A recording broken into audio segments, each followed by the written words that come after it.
আমি বোধহয় না বললেই অন্য মানুষটার খারাপ লাগবে, অন্য মানুষটাকে হারিয়ে ফেলবো। এই ব্যাপারগুলোকে প্রথমেই আমরা বুঝবো কি করে যে এই সমস্যাটা হচ্ছে? যখন আমি হ্যাঁ বলতে চাই না কিন্তু বলছি, অদ্ভুত একটা গিল্টে ভুগি। এক টানা যদি আমি এই চাপটা নিতে থাকি তাহলে আমি একটা সময়ের পরে খুব চুপচাপ হয়ে যাই। কিছু কিছু বন্ধুকে সবসময়তেই না বলছি এবং এভাবে আমার সম্পর্ক নষ্ট হয়। নিজেকে প্রায়োরিটাইজ করাটাও শেখানো দরকার। এই ক্ষেত্রে অনেকে স্বার্থপর মনে করবে না তো তুমি কি নিজেকে স্বার্থপর মনে করছো, সেটা বেশি ইম্পর্টেন্ট। সবসময় সবাইকে খুশি রাখার দায়িত্ব আমার নয়। কেউ অনুরোধ করলে না বলতে পারি না, আমরা চাই না বলতে, কিন্তু মুখে না শব্দটা আসে না। হ্যাঁ বলে ফেলি এবং ভিতরে ভিতরে কষ্ট পাই, চাপ নিই। এই না বলতে না পারার অভ্যেস নিয়ে আজকের এপিসোডে কথা বলবো আমি গার্গী।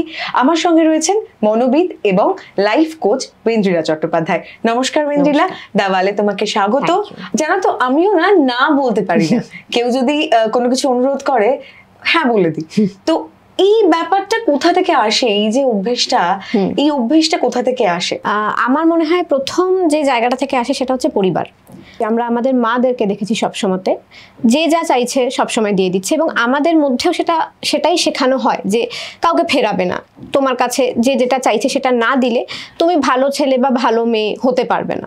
সেইটা থেকে আমরা বড় হচ্ছি এবং সেটা আস্তে আস্তে আমাদের মধ্যে এমনভাবে ঢুকে যায় যেখানে এই ইনসিকিউরিটিটা যে আমি বোধহয় না বললেই অন্য মানুষটার খারাপ লাগবে, অন্য মানুষটাকে হারিয়ে ফেলবো। যেমন কথাই আমাদের রবীন্দ্রনাথের কথাই আছে, হারাই হারাই সদা হয় ভয়। তো সেই ভয়টা কোথাও একটা আমাদেরকে তাড়িয়ে নিয়ে বেড়ায় এবং সেইখান থেকেই অনেক ইনসিকিউরিটি তৈরি হয়, যে কারণে তুমি আমি অনেকেই না বলতে পারি। তো আমরা কি সবসময় ভালো হতে চাই? মানে এই প্রবণতা বোধহয় আছে আমাদের মধ্যে। একদম ভ্যালিডেশন বা ভালো শোনা নিজের ব্যাপারে, অন্য আমার ব্যাপারে কি ভাবছে সেটা ভালো কিনা, সেটা তো একদমই আমাদের জন্য খুব বেশি জরুরি একটা ব্যাপার। এবং এখন ডিজিটাল মিডিয়া, সোশ্যাল মিডিয়া আসার পর থেকে সেই ভ্যালিডেশনটা তো একটা অন্য জায়গায় চলে যাচ্ছে। তো একদমই তাই। তো ধরো এই যে না বলতে পারি না, এখানে কি কোথাও তুমি ইনসিকিউরিটির কথা বললে, যে ইনসিকিউরিটি কাজ করে যে আমার বোধহয় সম্পর্কটা খারাপ হয়ে যাবে বা আমাকে খারাপ ভাববে, পুরো ব্যাপারটা। একদম আমি একজন এমন মানুষ হিসেবে লোকের সামনে আসবো যেটা হয়তো আমি হতে চাই না, অ্যাকচুয়ালি চাই কিন্তু আবার চাই না। তো সেটা তো একদমই আছে এটার মধ্যে। তুমি পরিবারের কথা বলছিলে যে পরিবার থেকে আমরা না বলতে পারি না, এটা শিখে আসি। যে মায়েরা যেরকম তুমি বলছিলে যে না বলেন না এবং আলটিমেটলি ওনারা কিন্তু সেই চাপটা নিয়ে চুপ করে থাকেন এবং ভিতরে ভিতরে কষ্ট পান। এবার এই যে ব্যাপারটা, এটা তো আমার মধ্যেও হয় বা আর 5টা লোকের মধ্যেও হয়। এই ব্যাপারগুলোকে প্রথমেই আমরা বুঝবো কি করে যে এই সমস্যাটা হচ্ছে, এবং এইটা যদি তুমি একটু বলো। আচ্ছা, প্রথম হলো যে আমরা বিভিন্ন রকম চেঞ্জ লক্ষ্য করি। যখন আমি হ্যাঁ বলতে চাই না কিন্তু বলছি, অদ্ভুত একটা গিল্টে ভুগি, কেন বলে দিলাম। তারপরের থেকে নিজেকে বিভিন্নভাবে নিজেকে রিহার্সালের মতো একটা করতে থাকি আমরা, যে আমি এটা বলতে পারতাম, ওটা বলতে পারতাম, এইভাবে কথা বলতে পারতাম, কিন্তু সেটা করি না। প্রচণ্ড একটা গিল্টের মধ্যে দিয়ে আমরা চলতে থাকি। অনেক সময় আমরা খুব চুপচাপ হয়ে যাই। এক টানা যদি আমি এই চাপটা নিতে থাকি তাহলে আমি একটা সময়ের পরে খুব চুপচাপ হয়ে যাই, মানুষজনকে অ্যাভয়েড করতে থাকি। এটা মনে হতে থাকে যে আমার বোধহয় সবাই সুযোগ নিয়ে নিচ্ছে, কেন আমি খুব বোকা। অ্যাকচুয়ালি এগুলো কোনোটাই সত্যি না, কিন্তু কোথাও একটা সেগুলোকে আমরা বিশ্বাস করতে শুরু করি। একটা অদ্ভুত অ্যাংজাইটির মধ্যে দিয়ে আমরা যাই এবং সেইভাবে আমরা বুঝতে পারবো যে আচ্ছা, জিনিসটা হচ্ছে যে আমার না বলতে না পারার ক্ষমতা থেকে এগুলো কোথাও একটা রুট করছে, মানে কোথাও থেকে শুরু হচ্ছে। তো তোমার তো মানে এটা তো নিশ্চয়ই মনে হয় যে এই কনফিডেন্সটা থাকা দরকার যে না বলবো। এই শুরুটা কিভাবে করব? আচ্ছা, প্রথম যেটা শুরু, আমি খুব এটা বিশ্বাস করি যে শুরুটা সবসময় নিজের থেকে শুরু করতে হবে। যে আমি যদি কাউকে রেসপেক্ট করি এবং সেও যদি আমাকে রেসপেক্ট করে একটা সম্পর্কে, তাহলে আমার না বলাটাকেও সে রেসপেক্ট করবে বা তিনি রেসপেক্ট করবেন বা তারা রেসপেক্ট করবেন।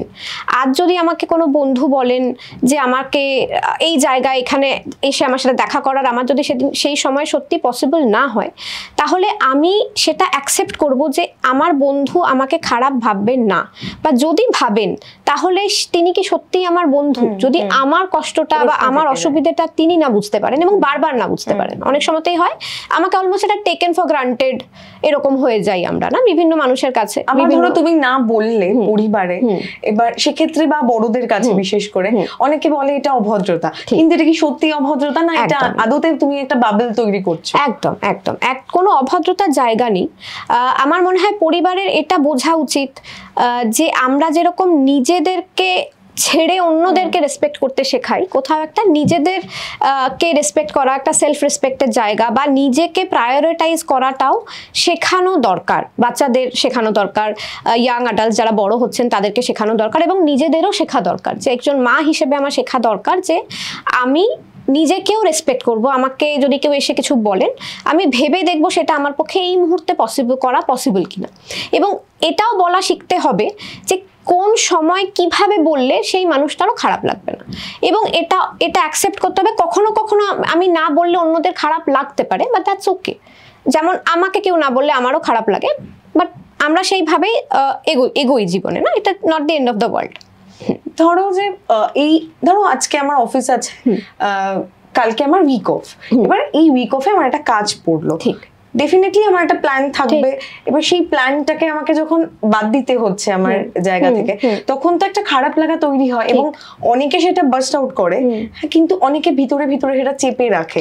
তো এই চেপে রাখাটা কতটা ক্ষতিকর এবং এটা কি করে বার করব ইত্যাদি নিয়ে যদি তুমি একটু বলো। আচ্ছা, হ্যাঁ, খুবই ক্ষতিকর, স্পেশালি যদি আমি এটা বারবার করি। আমাদের এরকমই নিয়ম হয়ে যায় যে আমরা যেভাবে শিখি সেই শেখাটা অনেকটাই বিহেভিয়ারাল, একবার শিখবো সেই জিনিসটা আবার রিপিট করব, এবং এই করতে করতে একটা বটল একটা জিনিস হয়ে যাবে। সেখানে আমি এটাও দেখতে পারি যে আমি কিছু কিছু মানুষকে সবসময় না বলছি। হ্যাঁ, আমি হয়তো আমার বন্ধুদের মধ্যে কিছু কিছু বন্ধুকে সবসময়তেই না বলছি এবং এইভাবে আমার সম্পর্ক নষ্ট হয়। তো খুব ইম্পর্টেন্ট যে আমরা একটা সেলফ এক্সপ্রেশনের জায়গা খুঁজি। আমার বন্ধু বান্ধব যারা আমার ক্লোজ মানুষজন, তাদেরকে অ্যাটলিস্ট আমি আমার অসুবিধার কথা বলি। যদি দেখি যে না আমার প্রফেশনাল হেল্প দরকার, ডেফিনেটলি সেটার দিকে আমি যাই। এবং এই যে পুরো আমার ভেতরে জমে থাকা কথাগুলো যেগুলো আমি বলতে পারছি না, চেপে আছে, সেগুলোকে আমার সিস্টেম থেকে ধীরে ধীরে বের করলে তবেই আমি নতুন কিছু করার জায়গা পাবো, আমাদের মনে নতুন কিছু করার অনুপ্রেরণা আসবে। ধরো এই যে নাটা আমি বলে দিলাম, এতে অনেকের খারাপ লাগতে পারে, মানে উল্টো দিকের মানুষের মনে হতে পারে যে আমি প্রচন্ড কিন্তু মানে খারাপ ভাবে বললাম বা আমি ঠিক তার মতো করে বলতে পারলাম না। তো এমন কিছু একটা বলো যে নাও বলবো কিন্তু তার খারাপ লাগবে না। তো খুব সিম্পল যেটা, সেটা হচ্ছে নিজের সিচুয়েশনটাকে বুঝিয়ে বলা। মানুষ হিসেবে আমরা সবসময় জেনারেলি এমপ্যাথেটিক, অধিকাংশ মানুষই এমপ্যাথেটিক। যদি আমি অ্যাকচুয়ালি আমার প্রবলেমটা অন্যকে বুঝিয়ে বলতে পারি ইন আ টোন যেটা সেই মানুষটা অ্যাকসেপ্ট করতে পারবে।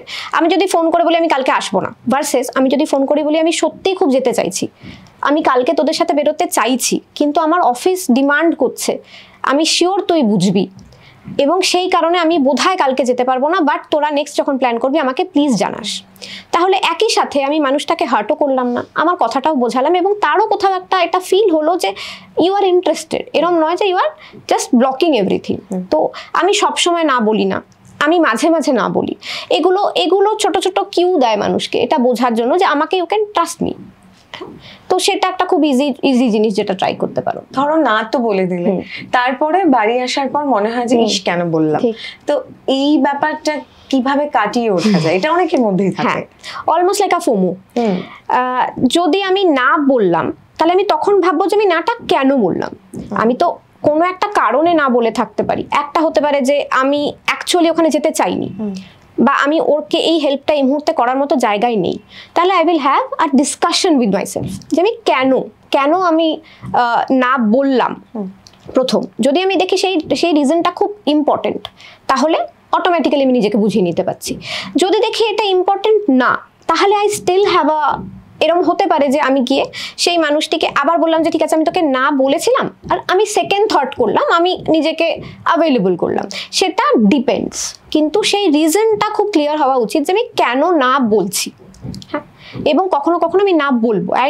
কারোর খারাপ লাগলে I should be okay with it, যেটা আগেও বললাম যে আমি অ্যাকসেপ্ট করে নেবো যে সবসময় সবাইকে খুশি রাখার দায়িত্ব আমার নয়।